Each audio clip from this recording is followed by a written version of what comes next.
of 6,000 rand. Kanjalo uma ufake abantu abawu4 nakhona futhi wabasiza bahola, inkampani ithi izokunikeza total amount of 8,000 ngabantu, 12,000 rand ngabantu abangaki abawu4.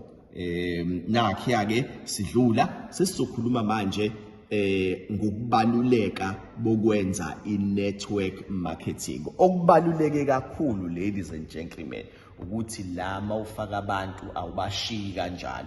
Wonke umuntu, each and every individual esimfaka kuleli business, siyamsiza ukuthi naye afake abantu bakhe ukuze ahole, akwazi ukuthi abe ne good experience ye business lethu. Nakho ke lokho sikwenza kanje.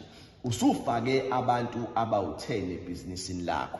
Laba abantu abawu10 obafakile ebhizinisini lakho nabaya bawu10 abantu bafakile. Basize ukuthi nabo bafake 10 each. Uma befaka 10 each, okusho ukuthi ibhizinisi lakho lizobe selikulevel bani? Selikulevel 2. Once your business is on level 2, it means ukuthi you have 1,100 people. Awubafaka ngake wena abantu abawu100. All you did was to introduce abantu abawu10. Abantu abawu10 balithanda ibhizinisi, batshena abantu abawu10 babo langena ku100. Ngabantu abawu100